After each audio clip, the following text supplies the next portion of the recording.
Everyone loves a good comeback story, right? Seabiscuit, the Mighty Ducks. Kim Kardashian? Well, in the video she gets cum on her back, I think. Everybody loves a good comeback story. So today we're looking at the top 10 turnaround seasons in baseball since 2010. This video will be for position players only, but I might make one for pitchers as well later. I made this top 10 based on the biggest jumps in Fangraphs WAR from one season to the next. This means that even if the player had a good initial season, you might still see them on here if they had a much better season the next year. Now, obviously 2021 seasons are not going to be included, because they come after the shortened 2020 season, meaning the jumps in WAR are much bigger than other years. The only other rule for this list is that the player must have enough plate appearances to qualify in both seasons. That way there are no players who were just injured one year and then played a full season the next. So now that we're through the boring stuff, let's get straight into the list. Coming in at 10th place is Jose Altuve with his breakout 2014 season. Prior to 2014, Altuve hadn't made much of a splash in the MLB. He made his debut in July of 2011 as a 21-year-old, and his best year before 2014 came in 2012, where he put up some respectable batting stats and was a reserve second baseman for the NL All-Star team. The jump in value from 2013 to 2014 is what puts him on this list though. In 2013, Altuve played in 152 games and had a 283, 316, 363 slash line with 5 home runs and 52 RBIs. He did manage to steal 35 bases, but it's hard to say he was adding too much value there because he led the league in caught stealing with 13. All of this, combined with his relatively average defense at second base, led to a pretty lackluster season. Altuve took a huge step in the right direction the next year though, and he's been an elite second baseman ever since.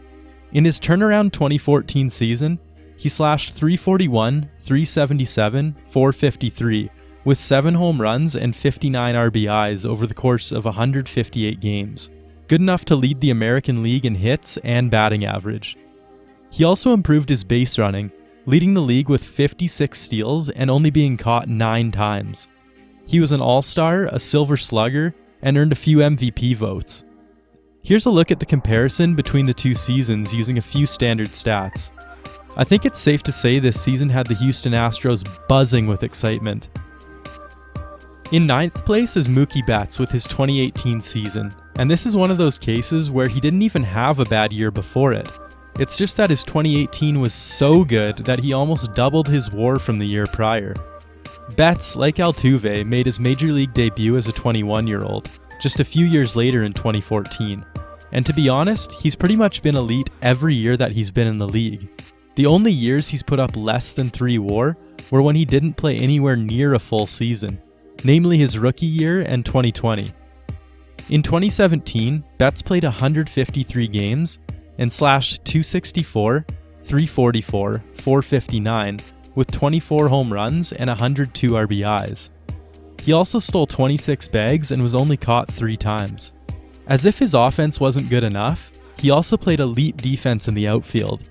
This stellar season earned him an All-Star spot, a Gold Glove, and 6th place in MVP voting. What's insane is that this is the season before the one that earns him a spot on this list. In 2018, Betts played 17 less games and nearly doubled his value. He slashed 346, 438, 640 with 32 home runs and 80 RBIs. Once again, he contributed on the base paths with 30 steals, and his outfield defense continued to shine. At the conclusion of the season, he had been an All-Star, won a Gold Glove, a Silver Slugger award, and was named the AL MVP. As if this wasn't enough, the Red Sox also won the World Series that year. Here's a look at the comparison between his 2017 and 2018 seasons.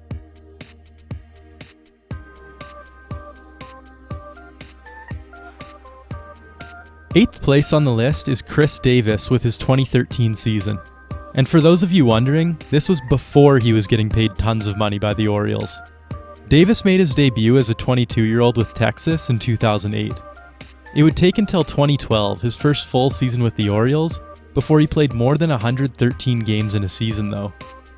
Prior to that, he showed flashes of brilliance at the plate, but they came alongside equally unimpressive stretches. Since he never had much value in base stealing or defense, Baltimore had to rely on his solid batting to get some value out of him. And in 2012, he actually provided some really good offense at a relatively cheap pre-arbitration salary. He played in 139 games and slashed .270, .326, .501, with 33 home runs and 85 RBIs. Good enough for a 121 OPS+. The Orioles were probably thrilled with his production given that they were paying him next to nothing when it comes to MLB player salaries. But the very next year, Davis would have the best season of his career, far surpassing his value in 2012. Over the course of 160 games, he slashed .286, .370, .634, and led the league with 53 home runs and 138 RBIs. The Orioles wouldn't make the playoffs, but Davis made his only All-Star appearance of his career, won a Silver Slugger Award, and placed third in MVP voting. Here's a look at the comparison between his 2012 and 2013 seasons.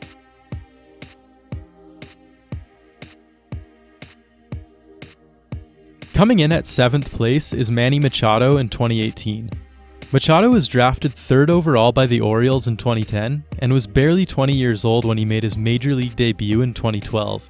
Between 2012 and 2016, Machado was lighting it up, putting up some impressive batting stats and solid defense at third base that earned him a couple Gold Glove awards. In 2017, though, he took a big step back. Over 156 games, he slashed .259, .310, .471, with 33 home runs and 95 RBIs. Not bad, but certainly not anywhere near what was expected after a couple big seasons in the 2 years prior. He's also never been too much of a threat to steal, and his defense took a big step back as well. All of this together led to a season where he looked more like an average major league player than the star he'd been in previous years. That leads us to 2018 though, where he went right back to being one of the most elite players in the league. In his turnaround season, he played 162 games between his time with the Orioles and later, the Dodgers. He had a .297, .367, .538 slash line, with 37 home runs and 107 RBIs. He also had some of the best base stealing success of his career, with 14 steals and only 2 caught stealing. That offense, paired with his defense getting back to where it had been, led to a huge year for him. The Dodgers ended up bowing out to the Red Sox in the World Series, but Machado had one of his best seasons so far. Here's a look at the comparison between his 2017 and 2018 seasons.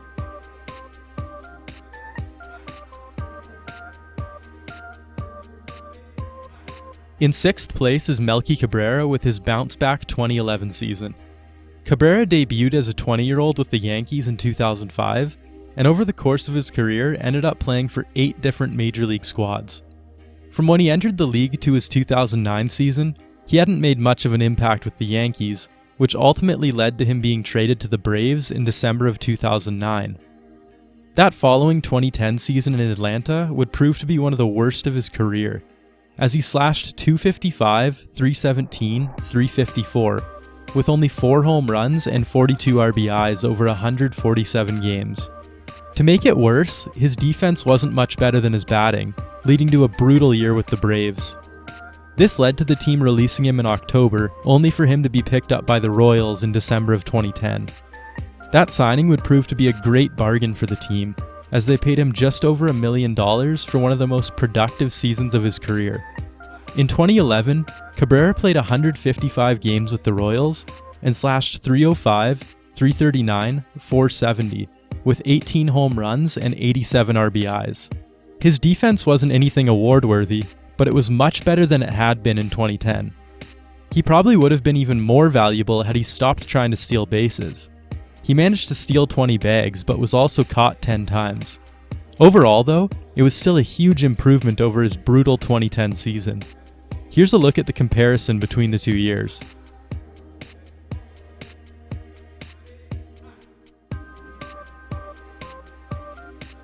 Coming in at 5th place is Ronald Acuna Jr. in his current 2023 season.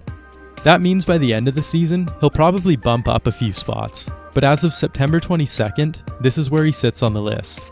Acuna made his debut at 20 years old with the Braves in 2018. Since then, he's had his fair share of injuries and missed a decent amount of time. He's been a stud for the Braves when he has been healthy though, Acuna's value comes almost entirely from his offense, as his defense hasn't been anything special so far in his short career. In 2022, Acuna had just enough plate appearances to be a qualified player, which certainly plays a big part in his big jump in value this year. But his offensive stats have also been much better. Here's a look at some of his standard stats from 2022. Not bad, but certainly a downgrade from what baseball fans were used to with Acuna. His slugging had been above 500 in every season prior, and in 2022, it sat just above 400. The same goes for his base running, as he managed to steal 29 bags but was caught a league-leading 11 times. In 2023 though, Acuna is showing what he's capable of in a full healthy season. Here's a look at his standard stats this year as I write this. As far as single seasons go, he's showing one of the greatest combinations of speed and power that we've ever seen in the MLB, with 40 home runs and 68 steals. Very few people will argue at this point that he has the NL MVP race locked up, and the Braves look primed to do some damage in the playoffs this year. Here's a look at the comparison between Acuna's 2022 and 2023 seasons right now.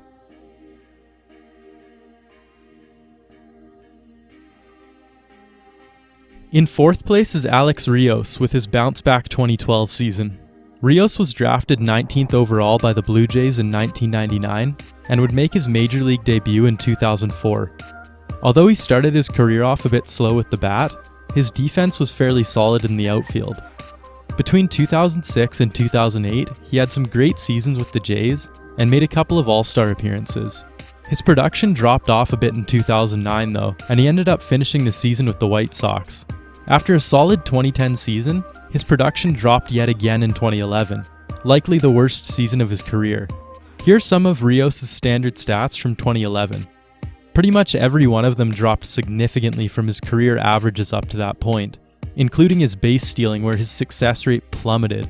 Even more troubling was his drop-off in defensive value, as he had been a pretty solid outfielder up to this point. Rios completely flipped the script in his turnaround 2012 season though. He slashed .304, .334, .516 with 25 home runs and 91 RBIs. His base stealing success rate went up again as well, as he stole 23 bags and was caught 6 times. He may not have been an all-star or seen any playoff baseball, but he did earn the only MVP votes of his career in 2012.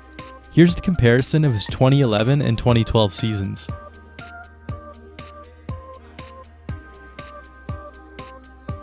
Third place on the list is taken by Aaron Judge with his ridiculous record-breaking 2022 season.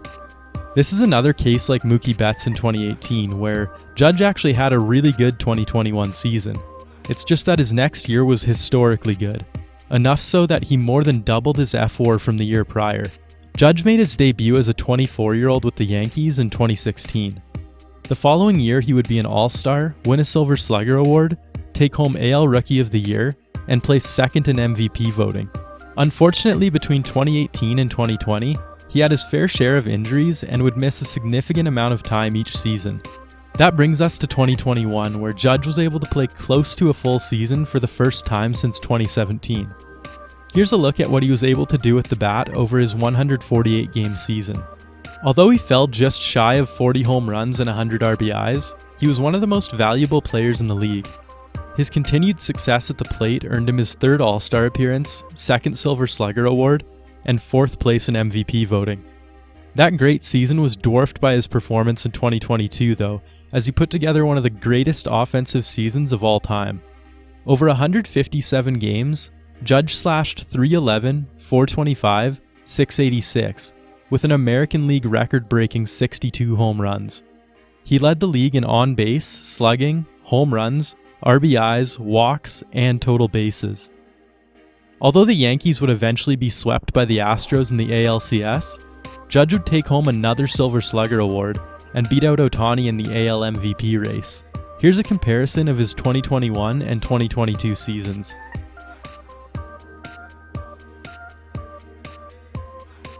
Runner-up on this list is Jean Segura in 2016. Segura made his major league debut with the Angels in 2012 and then was immediately traded to the Brewers as part of a package for Zach Greinke. In 2013, he had a good year on both sides of the field and earned himself a spot on the All-Star team. Unfortunately, the next couple years in Milwaukee, he had a huge drop-off in production offensively. In 2015, he played 142 games and slashed .257, .281, .336, with 6 home runs and 50 RBIs. And even though he swiped 25 bags, it wasn't enough to make up for his lack of production at the plate. That season, combined with his equally unimpressive 2014, led to the Brewers sending him to Arizona over the offseason. This turned out to be a great deal for the Diamondbacks, as Segura was making less than $3 million in 2016 and had the best season of his career so far. In his turnaround 2016 season, he played 153 games with a .319, .368, .499 slash line, complemented by 20 home runs and 64 RBIs. He also led the NL in hits and stole 33 bases while playing really solid defense, mostly at second base. The Diamondbacks had a terrible season, finishing 69 and 93 for 4th place in the AL West. But Segura had a fantastic season, and even though he didn't make the All-Star team that year, he did receive the only MVP votes of his career so far. Here's a quick look at the comparison between his 2015 and 2016 seasons. Finally, first place on the list for best turnaround season since 2010 goes to Matt Kemp in 2011. Kemp was drafted in the 6th round by the Dodgers in 2003 and made his major league debut as a 21-year-old in 2006, eventually going on to spend 10 years with the organization over his career. Between 2006 and 2009, Kemp was seeing consistent improvements each year on both sides of the field, and looked like he was shaping up to be an extremely valuable player for the Dodgers for years to come. That stretch of success hit a brick wall in 2010 though, where over 162 games, his stats looked like this. His stolen base success rate was at a career low up to that point, and his defense was nowhere near the level it had been building up to in the years prior. Many fans and news outlets speculated the reasons for his sudden drop in production, citing his BABIP being well below his career average or his strikeout rate jumping 5% from 2009. But regardless of the reasons behind it, he had a rough season compared to the expectations he had built up for himself. In 2011 though, he followed up a disappointing season with the best of his career. Over 161 games, he slashed .324, .399, .586, with a league-leading 39 home runs and 126 RBIs. To complement his stellar batting, he also stole 40 bases at a much higher success rate than in 2010, and his defense saw a major improvement as well. The Dodgers ended up missing the playoffs, but in Kemp's turnaround season, he made the All-Star team, won a Gold Glove and Silver Slugger award, and placed second in MVP voting. Here's the comparison between his 2010 and 2011 seasons.